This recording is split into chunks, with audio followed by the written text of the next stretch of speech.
Dear viewers, अस्सलाम वालेकुम। मैं हूं ख्वाजा मजहर सिद्दीकी।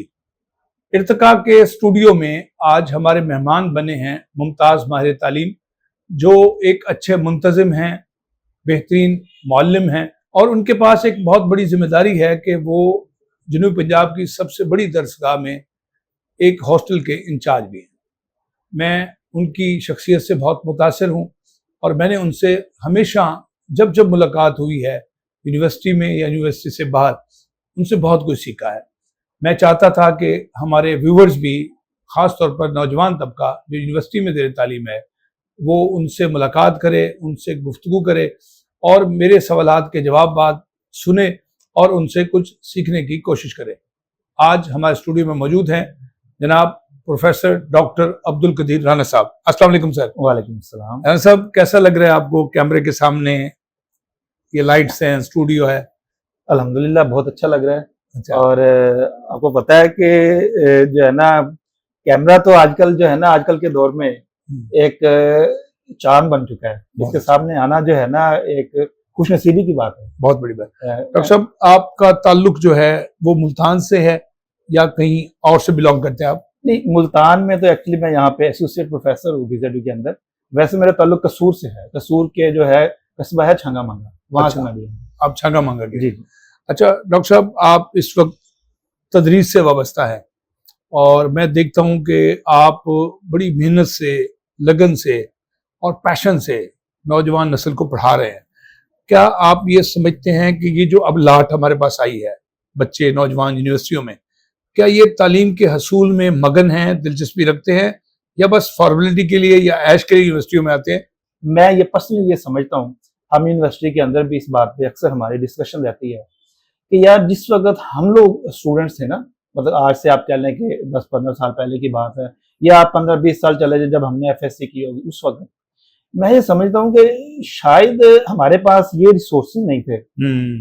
और हमारे पास जो थे ना, हमारे टीचर भी शायद इतने पढ़े लिखे नहीं थे जितने आजकल हैं। लेकिन मुझे अफसोस से कहना पड़ता है कि जो लॉट हमारे पास यूनिवर्सिटियों में आती है ना, वो उस कैलिपर की या उतने जो है उनका मयार नहीं है तालीम के अंदर जो है ना। क्योंकि हम देखते हैं कि जब बीएससी के अंदर एक स्टूडेंट आता है तो हम ये समझते हैं कि जिस तरह आजकल का एक टेक्नोलॉजी का दौर है, सेल्फ लर्निंग बहुत ज्यादा है, बच्चे अगर चाहें तो कर सकते हैं, लेकिन जो हसूल इल्म का जो पैशन था ना, वो मुझे कम होता नजर आ रहा है। मैं इस बात से इत्तेफाक करता हूँ। अच्छा डॉक्टर साहब, आपका जो शोबा है सीड, ब्रीडिंग और जेनेटिक्स, इसके बारे में कुछ हमारे व्यूअर्स को बताना पसंद करेंगे कि इस शोबे में क्या क्या चीजें आती है? एक तो ये है कि क्योंकि मेरा डिपार्टमेंट जो है वो एग्रीकल्चर में है, agriculture plant breeding and genetics. ये क्वेश्चन जो है ना वो अक्सर किया जाता है, और जो है ना बल्कि कुछ लोग तो ये भी पूछ लेते हैं, क्वेश्चन जो है, मैं आपके क्वेश्चन से थोड़ा सा डिविएट कर रहा हूँ, ये भी पूछ लेते हैं कि ये आप एग्रीकल्चर में क्यों चले गए। ठीक है। ये क्वेश्चन जो है ना वो अक्सर होता है। और चूंकि मेरी अपनी क्वालिफिकेशन जो है वो एग्रीकल्चर यूनिवर्सिटी फैसलाबाद की है, जिन दिनों में हम उधर थे ना, तो अक्सर लोग ये भी बात सुनने में आती थी कि ये वो यूनिवर्सिटी है जहाँ पे हर बंदा रोते हुए आता है और हंसते हुए जाता है। ठीक है। खैर ये तो एक जो है ना वो बात, एक जनरलाइज बात थी। लेकिन अगर हम देखें, जिस तरह भी आपने की है, सीड की बात की है या एग्रीकल्चर की बात की है, पाकिस्तान ना बेसिकली वो पाकिस्तान की जो मईशत की जो बैकबोन है ना वो एग्रीकल्चर है। ठीक है। और एग्रीकल्चर आज के दौर में ना वो एग्रीकल्चर नहीं है जो किसी दौर में जो देहाती सा एक लुक होती थी कि बस ठीक है, जो है ना हमारे जहन में कॉन्सेप्ट ये होता है एग्रीकल्चर के बारे में, शायद ये बहुत ही बैकवर्ड सा फील्ड है, बस लोग जाएंगे खेतों में जो है ना हल चला देंगे या इस तरीके से का। एग्रीकल्चर एक मुकम्मल साइंस है और अब जो है ना ये एक इंडस्ट्रियलाइजेशन, मतलब कि एक इंडस्ट्री बन चुकी है। अब पाकिस्तान के अंदर अगर आप देखें ना, अब जितनी अब वर्ल्ड लेवल पे देख ले, मोनसेंटो है, सिंजेंटा है, बड़े बड़े जायंट जो दुनिया में चल रहे हैं ना, वो सीड पे काम कर रहे हैं, एग्रीकल्चर पे काम कर रहे हैं। अब सीड में इतनी की जिद्दत आ चुकी है, यानी कि अब जेनेटिकली मॉडिफाइड जो है, मेरे कुछ जो है लोगों को शायद इस बारे में पता होगा, कुछ को नहीं पता होगा, दुनिया में जो है ना जेनेटिकली मॉडिफाइड क्रॉप्स आ गई हैं, पाकिस्तान के अंदर भी बीटी कॉटन आ गई है। इसी तरह से अब जो है ना, जिस तरह हम अगर मेडिकल के शोबे की बात कर लें, मैं अब मेडिकल में पता क्या होता है, मेडिकल में आजकल हमारे जो ट्रीटमेंट चल रहे होते हैं, न्यूट्रिशन का बड़ा प्रॉब्लम चल रहा है हमारे यहाँ जो है क्रॉप्स के अंदर। अब हम कोशिश ये कर रहे हैं कि अपने जो लोग हैं, जो हमारी जो यंग जनरेशन है, हम अक्सर सुनते हैं कि पाकिस्तान के अंदर हमारी मोर देन 50% जो पॉपुलेशन है, यंगस्टर जो है, वो जो है अपनी हाइट के जो है ना पोटेंशियल पे नहीं पहुंच पा रहे। क्यों नहीं पहुंच पा रहे? वो इसलिए नहीं पहुंच पा रहे क्योंकि उनको न्यूट्रिशनल बैलेंस डाइट नहीं मिलती। अब हम एग्रीकल्चर के अंदर हम क्रॉप्स ऐसी बना रहे हैं, अब मैं वीट की बात कर लूंगा, बायो फोर्टिफाइड क्रॉप्स हम बनाते हैं। हमने क्या करते हैं कि ऐसी वीट बना रहे हैं, वो बन गई है, पाकिस्तान में आ चुकी है, 3 वैरायटीज आ चुकी है जो कि जिनके अंदर जिंक का लेवल जो है ना, यानी कि माइक्रो न्यूट्रिएंट्स है जो ग्रोथ के लिए बहुत इंपॉर्टेंट, बढ़ा दिया गया। इसी तरह से अब आयरन जो है वो रिच क्रॉप पे काम हो रहा है।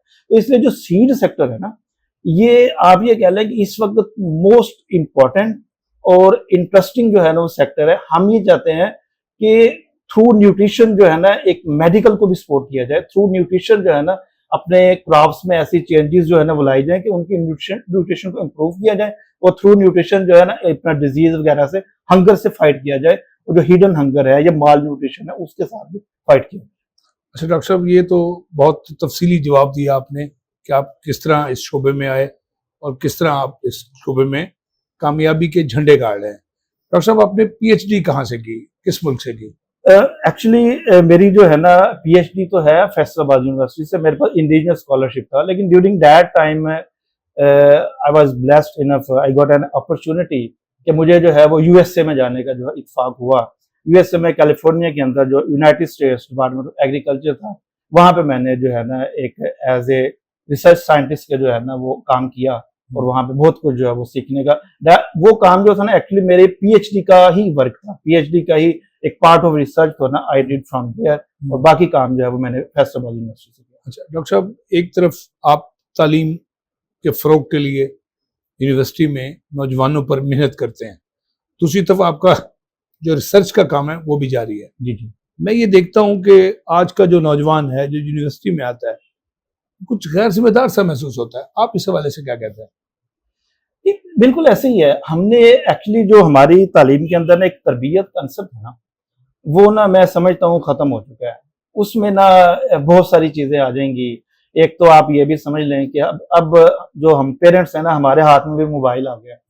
हमने भी वो टाइम जो बच्चों की जो है तरबियत पे देना था, हम भी वो टाइम जो है ना अपने मोबाइल को देते हैं, ठीक है। सेकेंडली जो है वो बच्चे जो उनके अंदर ना एक, मैं समझता हूँ कि आप ये समझें कि किसी भी टेक्नोलॉजी का जो एक पॉजिटिव एस्पेक्ट है, एक नेगेटिव एस्पेक्ट है, सेल्फ लर्निंग है, लेकिन इस सेल्फ लर्निंग में ना तरबियत का अंसर कहीं रह जाता है, ठीक है। तो वो ना बस ये समझ रहे हैं कि शायद हम सब कुछ जो है ना ये ऑटो लर्न कर लेंगे, या चीजें नहीं है, या फिर जो है ना वो कर लेंगे, किसी वक्त में कर लेंगे। यानी कि उस्ताद को वो एक दरमियान से ना जिस तरह एक वो स्किप हो रहा है, वो तो इसलिए मैं समझता हूँ कि वो जिम्मेदारी महसूस ही नहीं करते। वो कहते हैं do it, we will do it for the next time, ठीक है ना, फिर किसी वक्त जो है ना वो कर लेंगे। तो इसलिए मैं ये समझता हूँ कि हमें एट फ्रॉम, जिस तरह हमें होता था ना प्राइमरी स्कूल में, स्कूलों में जाते थे ना, हमारे स्कूलों के अंदर, हमारे जो है अपना मस्जिद के अंदर एक तरबियत का एक बाकायदा इंतजाम था। अब आप देखें ना, जिस तरह कहते हैं कि बंदा जिस तरह के माहौल में रहता है, फलता फूलता है, वो चीजें लर्न करता है। हमने कुरान पाक सीखा है मस्जिदों में जाके। हम मस्जिद में जाते थे, एक माहौल था, कारी साहब थे, कई सारे लोग आते थे, इंटरेक्शन होता था वहां पे, फिर बच्चों को बताया समझाया जाता था। आज मेरे बच्चे किस तरह कुरान पाक सीखते हैं, कारी साहब 15 मिनट के लिए आते हैं, पढ़ाते हैं, जो रेलेवेंट बात है, ठीक है ना, वो बता के जो है उतना पढ़ा के चले जाते हैं। ठीक है। हम जब मसाजिद में जाते थे तो जब पढ़ते तो उस वक्त कोई बुजुर्ग आगे बैठ जाता था, कोई मसला डिस्कस होना शुरू हो जाता था, वो चीजें जो है ना हम लर्न कर लेते। इसी तरह से घरों में भी एक बाकायदा जो है वो इंतजाम हुआ करता था।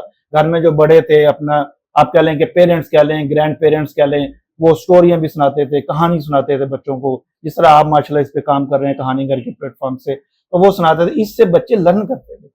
आज जो मैंने अभी बात की, पेरेंट्स के पास अपना मोबाइल है, वो अपना टाइम उस पर सर्व कर रहे हैं, और जो बच्चे जो हैं वो अपना टाइम अपने जो है अपने गैजेट्स हैं उनके पास, वो उन पे यूज कर रहे हैं। तो तरबियत बीच में निकल गई, हमारी प्रायोरिटी नहीं रही। तो हम यही महसूस करें जब बच्चा इस तरह का आता है तो वो गैर जिम्मेदार ही रहता है।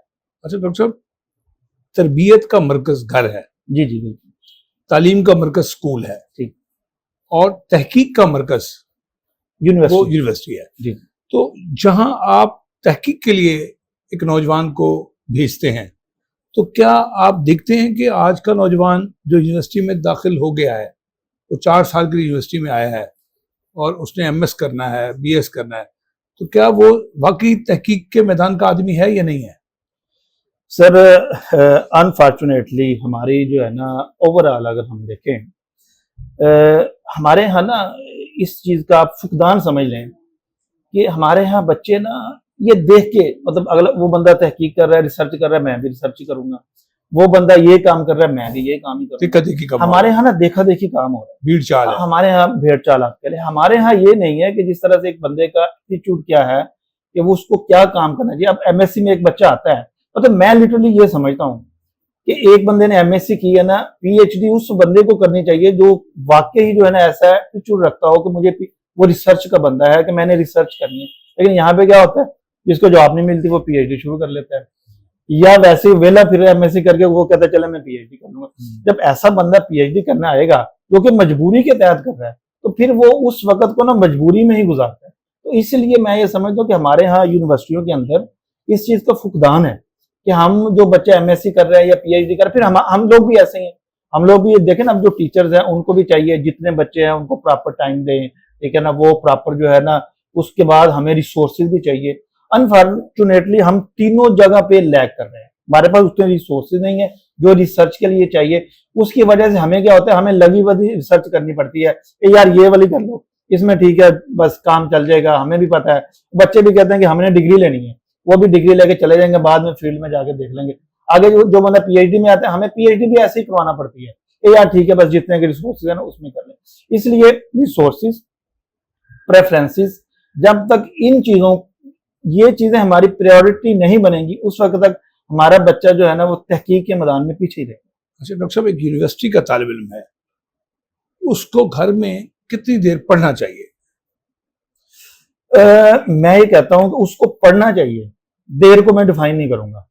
ये डिपेंड करता है कि वो बच्चा जो है ना कितनी देर में अपना काम जो है वो कर सकता है। जिस तरह वो कहते हैं ना, अक्सर हम सुनते हैं आप जैसे मोटिवेशन स्पीकर से भी, कि अगर कोई बंदा 1000 घंटे अपने उस पर लगा देता है तो वो परफेक्शन की तरफ चला जाता है, माहिर बन जाता है। मैं ये कहता हूँ कि हाँ, इसी तरह पीएचडी का स्टूडेंट भी जो है ना, अगर वो 1000 घंटे लगा देगा ना, उसने अपने 1000 घंटे पूरे करने घर में बैठ के, वो चाहे 3 साल में करे, वो 2 साल में करे, वो 5 साल में करे, डेफिनेटली वो अपनी फील्ड में परफेक्शन ले। जो बच्चे, जो नौजवान यहाँ से ग्रेजुएशन के बाद बैरून मुल्क जाते हैं, यूरोप जाते हैं या मिडिल ईस्ट में जाते हैं, किसी और मुल्क में तालीम को जारी रखने के लिए, स्पेशलाइजेशन करने के लिए जाते हैं, तो वो वहाँ दो जॉब्स भी करते हैं और अपनी तालीम को भी कंटिन्यू कर रखते हैं। तो यहाँ का बच्चा जो है वो सिर्फ यूनिवर्सिटी जाता है और घर आके सो जाता है। तो वहाँ जाकर मेहनत करता है, अपनी फीसें खुद अदा करता है, अपने हॉस्टल चार्जेस खुद देता है, जॉब भी करता है, एक भी करता है जॉब, 2 भी जॉब करता है। यानी वो पेट्रोल पंप पे पेट्रोल फिलिंग भी कर रहा है, वो किसी के घर का वॉशरूम भी धो रहा है, कहीं प्लम्बरी भी कर रहा है, कहीं वो ऑर्डर टेकिंग का काम भी करता है, कहीं वो डिलीवरी बॉय भी है। यहाँ का नौजवान इतना मुतहरक, इतना मुस्ताद और इतना फाल क्यों नहीं है? हम अक्सर कहते हैं कि जैसे ही एक बंदा ग्रीन पासपोर्ट वाला दुबई एयरपोर्ट पे लैंड करता है ना, उसका मेमोरी कार्ड चेंज हो जाता है। ठीक कह रहे हैं। वो वहीं जाके वही बच्चा जो लाहौर एयरपोर्ट पे धक्के मार रहा था, जो लोग एक दूसरे को जो सर छीना झपटी कर रहे थे, जो है ना प्लेन में जो है ना वो सवार होते हुए भी जो है ना लाइन नहीं बना पा रहे थे, वो जैसे ही दुबई के एयरपोर्ट पे या मतलब कोई भी आप कह लें फॉरेन एयरपोर्ट पे जाकर लैंड करता है ना, तो वो बिल्कुल डिसिप्लिन भी हो जाता है। बिकॉज उसके माइंड में ये चीज सेट है कि जिस मुल्क के अंदर मैं रहता हूं ना, उस मुल्क के अंदर किसी भी चीज की कोई केयर नहीं करनी, तो खैर है चलने दे, सब कुछ हो जाएगा यहाँ पे। जब दुबई में जाके वो लैंड करता है, उसके माइंड में ये सेट है कि भाई यहाँ मैंने कोई भी चीज जो है ना निजाम से हटकेगी ना, तो मेरा जो है ना वो बेड़ा गर्क हो जाएगा, सिस्टम अपडेट हो जाता है। सिस्टम अपडेट जो है ना वहां जाके हो जाता है। अब यही बच्चा जब अमेरिका में जाता है या किसी और कंट्री में जाता है, उसको पता ही हैव टू सर्वाइव, ठीक है ना, सर्वाइव। वो जो कंट्रीज है ना, वो जो डार्विन ने कहा था ना कि ये जो है सर्वाइवल ऑफ द फिटेस्ट है, वो जो कंट्रीज है ना वहां पे वाकई सर्वाइवल ऑफ द फिटेस्ट की जंग है। जो बंदा वहां पे फिट बैठेगा सब वही सर्वाइव करेगा, अदरवाइज जो है ना वो उसको उखाड़ फेंकेंगे, वो वहां पे सर्वाइव नहीं। अब जब इंसानी नेचर ऐसी है, तो जब इसको सर्वाइवल ऑफ द फिटेस्ट की जंग लड़नी पड़े ना, तो ये मैक्सिमम पोटेंशियल पे लड़ता है, ठीक, इसका पोटेंशियल सामने आता है। प्रॉब्लम यह है कि हमारे निजाम जो है ना, इस तरह के लूली लंगड़ी कौम को, लोगों को, कौम में माजत खाऊं पूरे सब लोगों को मैंने कह दिया, लूले लंगड़े लोगों को एक्सेप्ट कर रहे हैं। अभी तक उनको ना किसी को भाई पाल देता है, किसी को बाप पाल देता है, किसी को मुआशरा भीख की सूरत में पाल देता है, वो अभी तक जो है ना वो कहते हैं चल ठीक है गुजारा हो जाएगा। लेकिन वहां जाके उसको सर्वाइवल की जंग करनी पड़ेगी। तो यही जंग है, यही जंग जिस वक्त यहाँ पे शुरू हो जाएगी ना, वैसे अब होती जा रही है आस्ता आस्ता जो है ना, यहाँ पे सर्वाइवल ऑफ द फिटेस्ट जो है ना वो होना शुरू हो गया है, लेकिन अब होती जा रही है। लेकिन ये अब हमने उन चीजों को ना डिसिप्लिन में लेके आना है। अगर हम अपने लोगों को डिसिप्लिन में ले आएंगे तो इंशाल्लाह हमारे लोग यहाँ भी काम करेंगे, यहाँ भी अगर ना लेके अपने निजाम को ठीक ना कर सके तो फिर यही होगा कि हमारे लोग बाहर जाके काम करेंगे और यहाँ जाके सिर्फ सोएंगे और टाइम जो है ना वो वेस्ट करेंगे। डॉक्टर साहब, डॉक्टर अब्दुल कदीर राना यूनिवर्सिटी में उस्ताद है, अगर वो उस्ताद ना होता तो क्या होता? ये बड़ा एक मुश्किल सा सवाल है, ठीक है ना। अगर डॉक्टर अब्दुल कदीर राना जो है ना उस्ताद ना होता, एक्चुअली जिन दिनों में मैं पीएचडी कर रहा था तो दो ही ड्रीम थे कि या तो सीएसएस करेंगे या जो है ना वो पीएचडी करेंगे। बस अल्लाह ताला ने जिस तरफ लाइन जो थी ना वो बनाई वो यही थी कि डॉक्टर अब्दुल कदीर राना ने उस्ताद ही बनना था, माशाल्लाह, और वो उस्ताद ही बन गया। डॉक्टर साहब, आपको जब मैं देखता हूँ तो मुझे ऐसे लगता है कि आप फुटबॉल के प्लेयर हैं। आपकी लुक कैसी है? Football, cricket, hockey, tennis, squash, volleyball, golf, कोई खेल जो आप खेलते हो? जैसे कि रुझान है एक, सब लोग ही क्रिकेट सब लोग ही खेलते हैं, मैं भी खेलता रहा हूँ, ठीक है। मैट्रिक तक तो तकरीबन जो है वो रेगुलर ही खेल लिया, उसके बाद ऑन एंड ऑफ जो है ना वो खेलते रहे।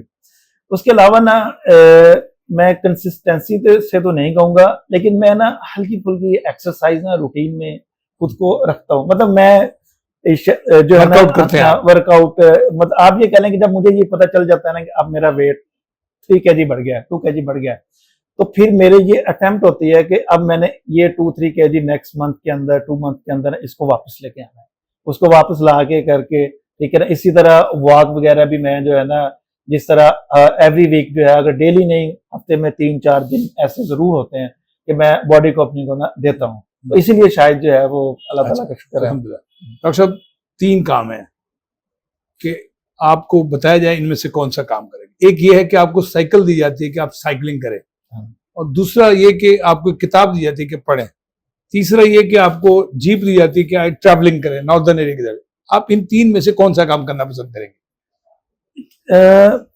एक वक्त में तीनों हो सकते हैं। ठीक है। अगर ये एक वक्त में तीनों हो सके तो मैं ये कोशिश करूंगा कि मैं जीप पे बैठ के नॉर्दर्न एरियाज में जाऊं। जिन दिनों में ना मैं अमेरिका में था ना, उन दिनों में अक्सर देखता था गाड़ियों वाले लोग जो थे ना, उन्होंने पीछे स्टैंड बनाया होता था। वो क्या करते थे, उनकी बड़ी प्रैक्टिस थी, वो कहीं भी जा रहे होते थे ना, अपनी साइकिल साथ ही लेके जाते थे।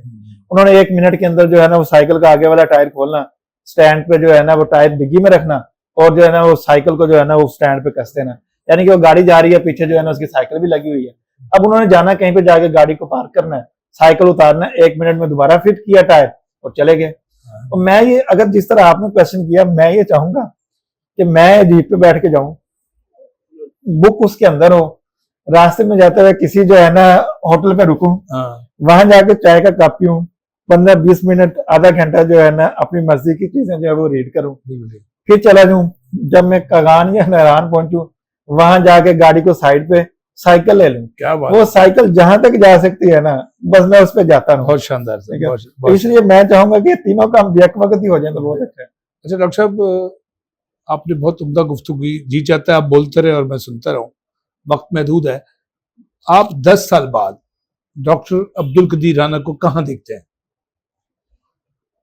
इसी जमीन पे देखते, अल्लाह करे ऐसा ही हो। अल्लाह ताला आपकी जो है ना, कोई मिशन, कोई गोल, कोई टारगेट इस वाले? सर, मैं ये कहता हूं कि अगर डॉक्टर अब्दुल कदीर राना आज से 10 साल बाद इस वजह से जाना जाए कि डॉक्टर अब्दुल कदीर राना ने कौम को ये वैरायटी दी है, कौम के लिए ये काम किया है, या मैं ये कहता हूं कि डॉक्टर अब्दुल कदीर राना कोई ऐसी चीज कौम को दे पाए जिससे कि कौम हमारे जो है ना मईशत के अंदर और सेहत के अंदर बेहतरी आ जाए, तो मेरे लिए ये एजाज से कम, मेरे लिए यही काफी है। बहुत अच्छा, बहुत अच्छा। डॉक्टर साहब, जो व्यूवर्स हमारे इस प्रोग्राम को देख रहे हैं, उनके लिए कोई पैगाम हो जो आप देना चाहें? अपने जो पेरेंट्स हैं उनको कहना चाहूंगा कि आपके बेशक जितने भी गैजेट्स आ गए हैं, जितना भी जो है वो आप कह लें कि मोबाइल आ गए हैं, उन सब के लिए मेरा ये पैगाम है कि अपने बच्चों पे तवज्जो दें। ये जरूर चेक करें कि आपके बच्चे जो है वो क्या कर रहे हैं, और तरबियत के अंसर को बिल्कुल जो है वो उन पे ना छोड़ें।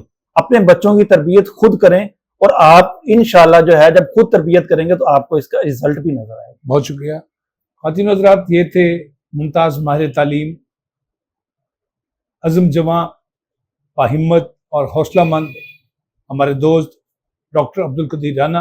आपने इनकी गुफ्तगू सुनी, बहुत मज़ा आया और पुरलुत्फ़ गुफ्तगू थी, जहन के नया खानों को रोशन कर गई और इनकी बातें दिल पर नक्श हो गई। हम इंशाअल्लाह ताला इनके कहे पर अमल करने की कोशिश करेंगे। उम्मीद है आपको आज की एपिसोड बहुत पसंद आई होगी। इंशाअल्लाह हम डॉक्टर साहब से आइंदा भी मुलाकात करते रहेंगे। आपके ज़हन में कोई सवाल हो हमें बताइएगा, हम उस सवाल का तसल्ली बख्श जवाब आपको लेकर देंगे। इजाज़त चाहते हैं, अगले मेहमान के साथ फिर हाजिर होंगे। शुक्रिया, अल्लाह हाफिज़।